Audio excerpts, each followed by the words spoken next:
first of all, it's kind of important to understand what prompted even the discussions and to get to where we're at right now.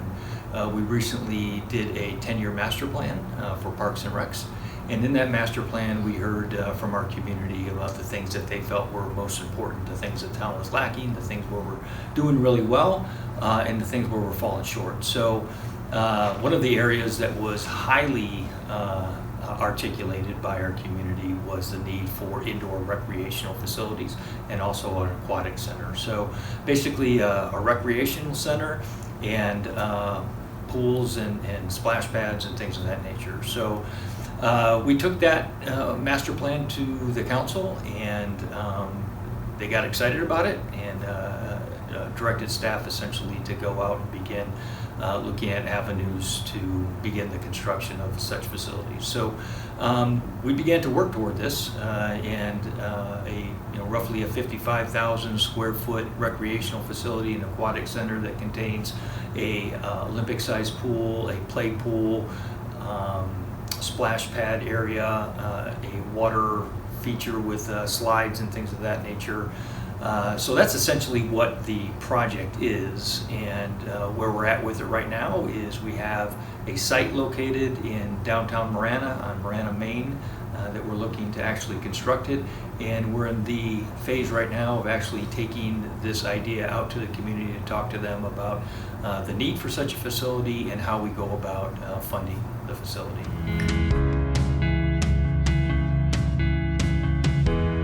So I think that the need is not only demonstrated by the size of our community and what you see in other communities, but based on the feedback that we have from our own community, who have identified the fact that we don't have such facilities. Although we do have a pool in Orame-Harn Park, that pool is over 50 years old. The structure of the facility is failing. Our ability to maintain that in working condition is becoming increasingly expensive.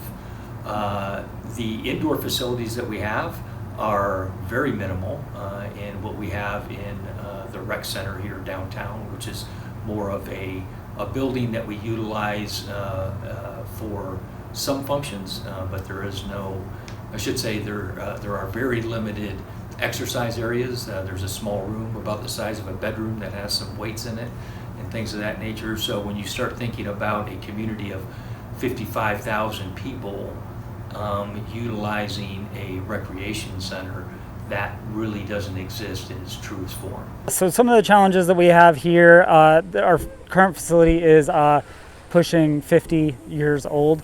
So it comes with limitations, right? So we don't have the ability to offer infant swim lessons or anything younger than the age of 5, because our shallow depth is still deep for those ages. And it just goes back to when the pool was originally constructed. The pumps and the filters are all aging quite a bit, so having something new would give us more ease to maintain the pool itself. This is not an adequate size for the population right now, not to my belief. I believe that 55,000 residents deserve more space than this pool alone. This pool only allows 7 lanes for lap swimming. We have a big swim team that runs out of our pool, and they could definitely benefit from additional space, along with new users and young families and the older generation as well. And I think everybody could benefit from more space in a pool. Along with this current facility, we have some limitations. We are not currently ADA accessible. We are still following all the rules, but because of the pool's age, we could definitely benefit from something new that is more accessible for ADA compliance. Same with our pool in general. We have this lip that goes around and kind of limits our accessibility into the pool. So our current pump room, it was constructed with the pool 50 years ago. It has bits and pieces have been upgraded as needed. We've been keeping up with what we need to keep up with, right? But as you can see, things in here are aged quite a bit. There aren't a lot of pools that operate this way anymore. Things are more easier to access and easier to use and operate. So, for example, our sand filters and our backwash system is a little outdated, but we still make it work. It's just a little bit of a challenge.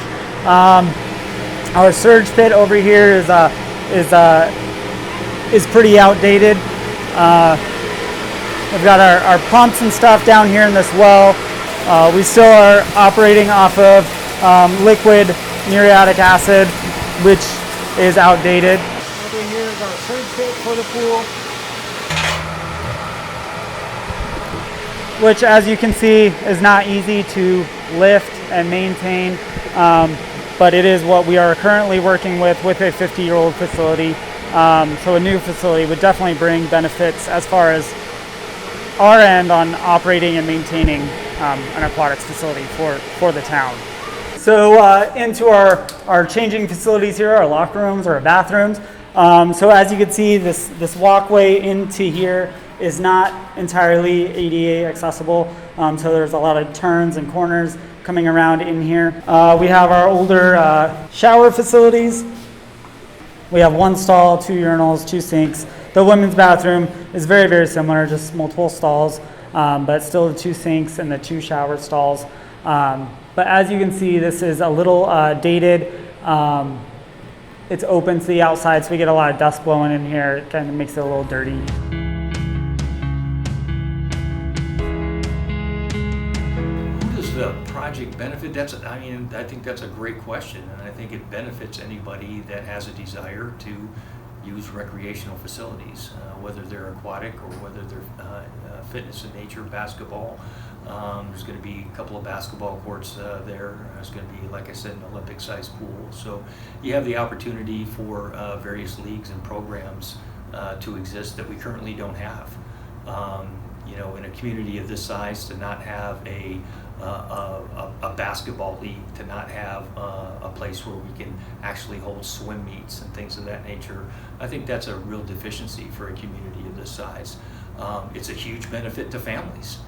When you think about the opportunities that exist for families for recreational opportunities in North Marana, they simply don't exist. There's not a single facility in North Marana that provides those kinds of opportunities. So I think anybody in our community, some people may think that, well, I live in Continental Ranch and that's too far, but when you think about a really significant, beautiful aquatic center, I think you can probably see yourself driving 6 miles from Continental Ranch, or 7-8 miles from Dove Mountain to come to a facility like that. You may not use it for working out and things of that nature, because you may have those facilities in your own areas. But an aquatic center is something I think that people from all over our community are going to want to utilize, and there's benefit to I think the entire community. So I think with a new facility, we'd be able to operate year-round, which would be extremely beneficial. We'd be able to allow or operate swim lessons year-round, which is definitely a benefit, as well as some additional classes. We would have temperature control of the water, so we'd be able to maybe cater something to a rehab program or something like that for the senior demographic. And incorporate more swim lessons and just more programming across the board year round. Well, they're going to have 2 pools. That's totally amazing to me, because that pool there is, you can use it for 2 months of the summer for the seniors. I'm excited about the possibility of these new facilities because our teens need a place to go. In Marana, we have splash pads and we have playgrounds for the younger kids, but the possibility of having a teen room at the new community center would greatly benefit Marana and their families. Look forward to having activities here in Marana for my family to participate in. Right now we drive across town to participate in basketball and volleyball and competitive swimming activities, and we find ourselves spending the day in Tucson or Oro Valley. We find ourselves spending the day in other communities so that we can have opportunities for our kids to do the activities that aren't available here in Marana. Having a community center and an aquatics center here in Marana would keep us close to home. It would save us driving time, and we would have our family time in Marana.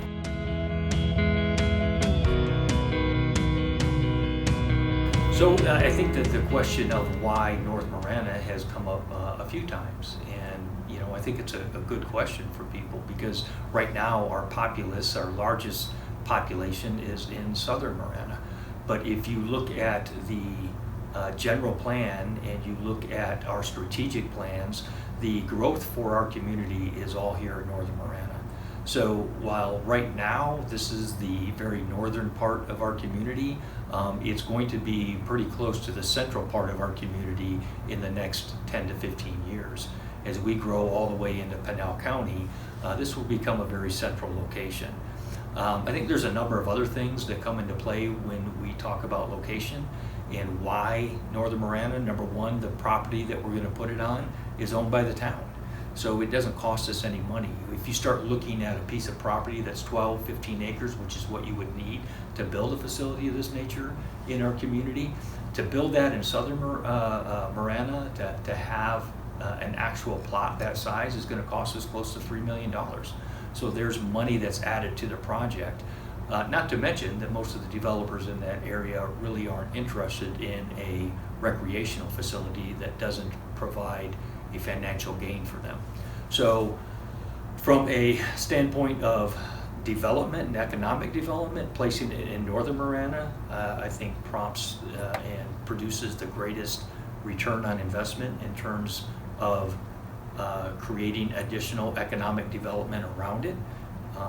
It's a piece of land that is, completely flat and ready to be developed, and it's owned by the town. So I think there's a lot of pluses when it comes to this area of town, not to mention the fact that building up here, we're not putting ourselves in a place where we're competing with the private industry. We're not competing with the gyms and the Anytime Fitness, the LA Fitnesses, and the things of that nature that are in the Continental Ranch, Continental Reserve area, or even in the Dove Mountain area.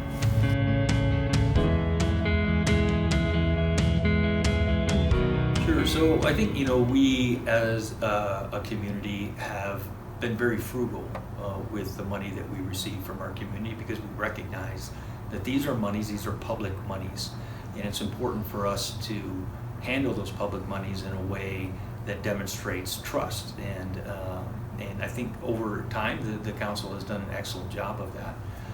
So as we continue to look for ways to advance our community and to grow and to do things that we can't do right now with the money that's coming into the community, we have to look at another way to fund that. We have X number of dollars coming into the community with a 2-cent sales tax, and that money goes right back into the organization in order for us to keep operations going, to make sure that we have enough police officers to respond to calls for service, to make sure that our parks are maintained, to make sure that we maintain high quality roads throughout our community. So all of that money has to go directly back into the community in order to maintain operations. Now, a half-cent, an additional half-cent sales tax was looked at and discussed and decided upon for a number of reasons. Number one, adding a half-cent to what we currently are collecting puts us right in line with other jurisdictions. So right now we're at 2 cents, we're going to go to 2.5 cents. That puts us exactly where Oro Valley is. That puts us exactly where the city of Tucson is at. So when you start looking at the adjoining jurisdictions, it doesn't put us outside the realm of reasonableness or what people are already paying outside of the town of Marana. So I think that's one factor. The other factor is there's some suggestion that we use impact fees and construction sales tax, but a recreational facility isn't eligible via impact fees. So you have to look at those creative opportunities. Additionally, the town has used a half-cent in the past, and we've used it very successfully. Whether it's on a major road project, which was the Twin Peaks overpass and the Twin Peaks Road up to Tangerine, which is highly beneficial to our entire community for transportation purposes.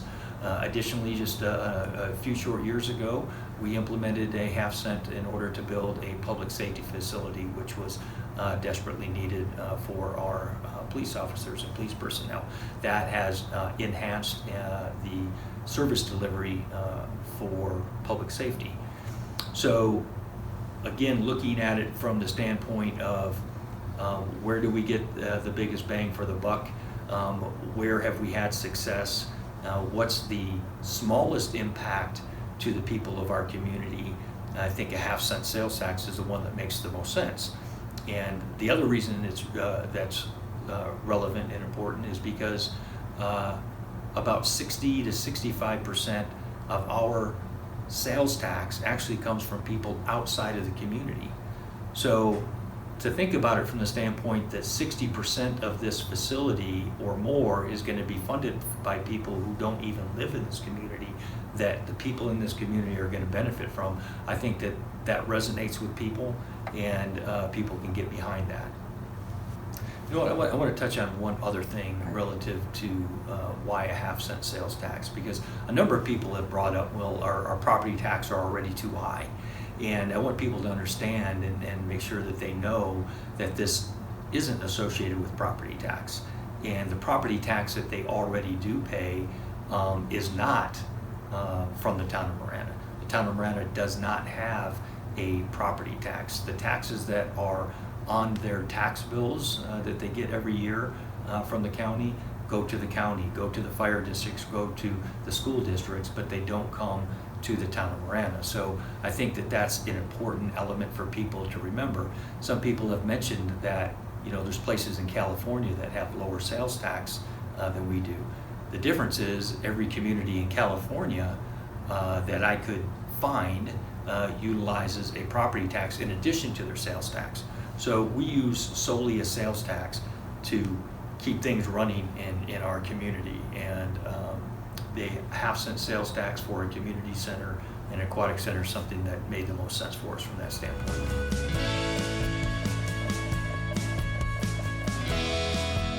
So the total cost of the project right now we're estimating to be about $40 million. Now we, with a half-cent, we'll collect about $6.1 million per year. So when you do the math, it's going to take roughly 7 years to pay for this facility. So there's a couple of things that could happen at the end of 7 years, and these are things that are still open for discussion with the council, because we just did a public safety facility, and now a couple of years later we're reinstituting a half-cent to pay for this facility. So the potential is that at the end of 7.5 years, the half-cent could sunset, or the council could decide that they want to keep the tax going, which is something that based on the last meeting that we had with the council, it seems that they're interested in pursuing that, or at least hearing more about that, what that would look like, to pay for additional infrastructure or facilities that would have a direct benefit to the community. So 7 years is roughly what it'll take to actually pay for, and we'll have a completely paid for facility. And I think that's an important thing for the community, because we're not paying interest over 30 years on something that we borrow money in order to pay for.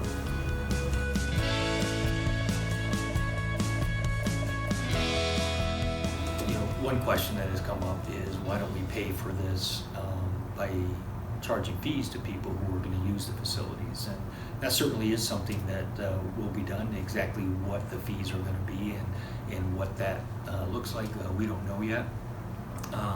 But there's a difference between paying a fee to use a facility that's going to help pay for the day-to-day operation of a facility versus the money that it costs to actually construct the facility. So the half-cent sales tax will be the money utilized to construct the facility. The fees that will be charged to residents will be money that will go toward the day-to-day operation of the facility. And I think, you know, there's also the question of, well, why should I pay for it if I'm not using it? And that's, you know, essentially the nature of all public infrastructure. You don't use all of the public infrastructure in any given community. You use a very small part of it, but your tax, the tax that you pay in retail sales tax or construction sales tax or whatever the case may be, goes toward a much larger picture, because it's not our desire to put in place infrastructure for one small group of people. It's the idea that we would create opportunities for people that have varied interests. Some people love to hike and to bike, and so they may utilize the Tortolita Preserve. And we spend a lot of money every year, $600,000 roughly a year for the Tortolita Preserve. And people might say, well, why am I paying taxes in order to use for the Tortolita Preserve? I don't like hiking or biking. But we pay that because there's a good percentage of our community that does use that. Likewise, a recreation center, although there may be people that won't utilize it, there's going to be a large number of people that are going to use it and are very excited about it. So the idea that we can separate out those who are going to use a specific street or a specific park and say, well, we're only going to charge X amount for this resident because they're not going to use the park, that just doesn't work. And I think people understand that. They may not necessarily like it, but I think they can understand that. I don't like to see tax, but yes, I do believe it is. For a half a cent, yes. And I know that Marana is growing, and there'll be more people involved, so there should be a lot more money coming in. And I just think that Marana is really growing and is a fantastic place to live. I think this will be a great investment for our community for many years to come. My family has been here in Marana for the last 15 years, and we've grown a lot with Marana, and it would be great to see this facility here for the older kids and for new opportunities for my family and for the many families here in Marana. I just look forward to the opportunities to grow our programs and offer more to the community. This is a very old facility, so having something new that is bigger and can accommodate more people and further our programming options is what I look forward to most.